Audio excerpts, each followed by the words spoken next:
ओम हिंगुले परम हिंगुले अमृत रूपिणी तनु शक्ति मन शिवे श्री हिंगुलाय नमः। जय माता दी दोस्तों। यह मंत्र माता हिंगलाज देवी का है, जो कि प्रथम शक्तिपीठ के नाम से जानी जाती हैं और पाकिस्तान के बलूचिस्तान प्रांत में स्थित है। इस मंदिर को कई नामों से जाना जाता है, जैसे कि हिंगुला माता मंदिर, दूसरा नाम है नानी माता का मंदिर और नानी का हज भी कहते हैं। तो दोस्तों, क्या आप जानते हैं हिंगलाज माता को नानी माँ का हज या नानी माँ का मंदिर क्यों कहते हैं? देवी माँ के श्रद्धालु और अन्य लोग बताते हैं कि माता को नानी माँ का नाम मुस्लिम फ़कीर अब्दुल लतीफ़ ने दिया था। कहते हैं कि मुस्लिम फ़कीर शाह अब्दुल लतीफ़ भट्टई शक्तिपीठ आए थे। उन्होंने माँ को प्रसाद भी चढ़ाया था। इस घटना का जिक्र उनकी कविता में मिलता है। यहीं पर उन्होंने माता को नानी माँ कहा था। तभी से माता के लिए आस्था रखने वाले मुस्लिम समुदाय के लोग माँ को नानी माँ कहने लगे। अमरनाथ यात्रा विश्व की सबसे कठिन धार्मिक यात्राओं में से एक है।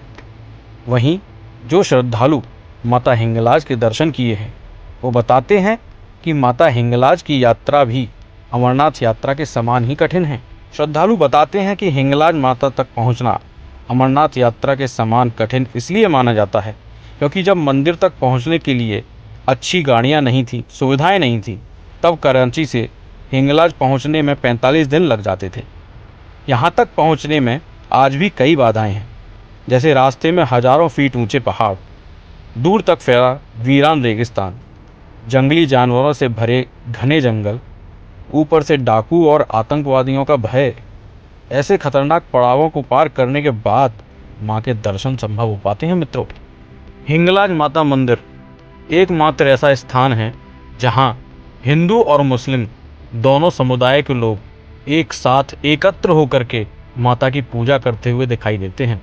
हिंगलाज माता मंदिर के जो मेन पुजारी जी हैं, वो बताते हैं कि यह मंदिर हिंदू और मुस्लिम दोनों की आस्था का प्रतीक है।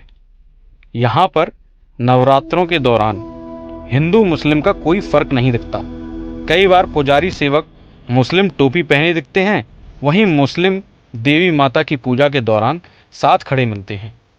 इनमें से अधिकतर बलूचिस्तान सिंध के होते हैं। हिंगलाज मंदिर को मुस्लिम नानी बीवी का हज या पीरगाह के तौर पर मानते हैं।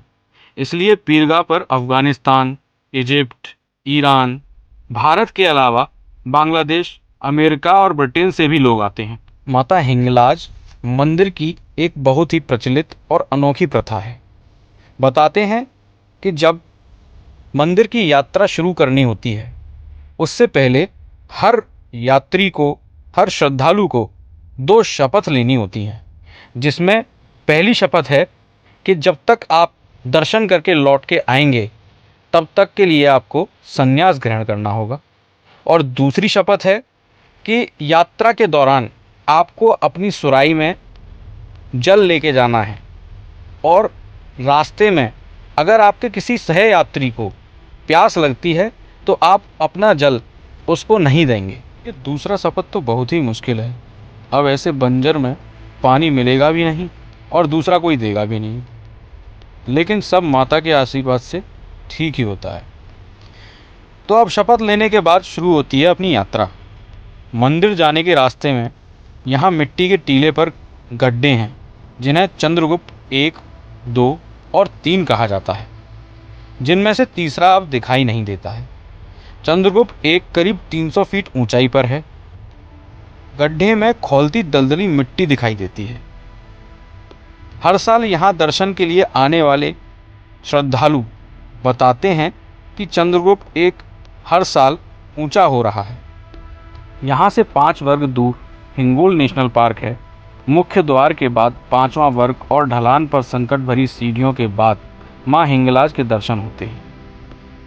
कहा जाता है कि रावण वध के बाद प्रभु श्री राम भी माता हिंगलाज की पूजा करने आए थे और इसके अलावा महर्षि परशुराम के पिताजी जमदग्नि भी यहाँ पर कठोर तपस्या कर चुके हैं। जैसा हम सब जानते हैं कि हर शक्तिपीठ की रक्षा के लिए भगवान शिव भैरव के रूप में उपस्थित हैं। तो आइए जानते हैं कि हिंगलाज माता शक्तिपीठ की रक्षा कौन से भैरव करते हैं। तो दोस्तों, हिंगलाज माता मंदिर पर भगवान शिव भीमलोचन भैरव के रूप में उपस्थित हैं। इसके अलावा दोस्तों, एक और जानकारी हम आपके साथ साझा करना चाहते हैं। क्या आप सभी जानते हैं कि हिंगलाज माता मंदिर भारत में भी स्थित है? हिंगलाज माता का दूसरा स्वरूप भारत में तनोट माता के रूप में स्थित है। तनोट माता का मंदिर राजस्थान के जैसलमेर जिला के करीब 130 किलोमीटर दूर पाकिस्तान सीमा पर स्थित है। 1965 के भारत पाकिस्तान की लड़ाई के दौरान यह मंदिर चर्चा में आया। कहा जाता है कि पाकिस्तान ने इस इलाके में भारत पर 3000 बम फेंके, लेकिन इस मंदिर को खरोंच तक नहीं आई। कहा जाता है कि इस मंदिर के आसपास 500 बम गिरे जो कभी फटे ही नहीं। आज भी ये बम मंदिर के संग्रहालय में सुरक्षित रखे हुए हैं। दोस्तों, आपको हमारी वीडियो कैसी लगी ये कमेंट सेक्शन में ज़रूर बताएं। वीडियो को लाइक करें और चैनल को सब्सक्राइब करना ना भूलें। जय माता दी।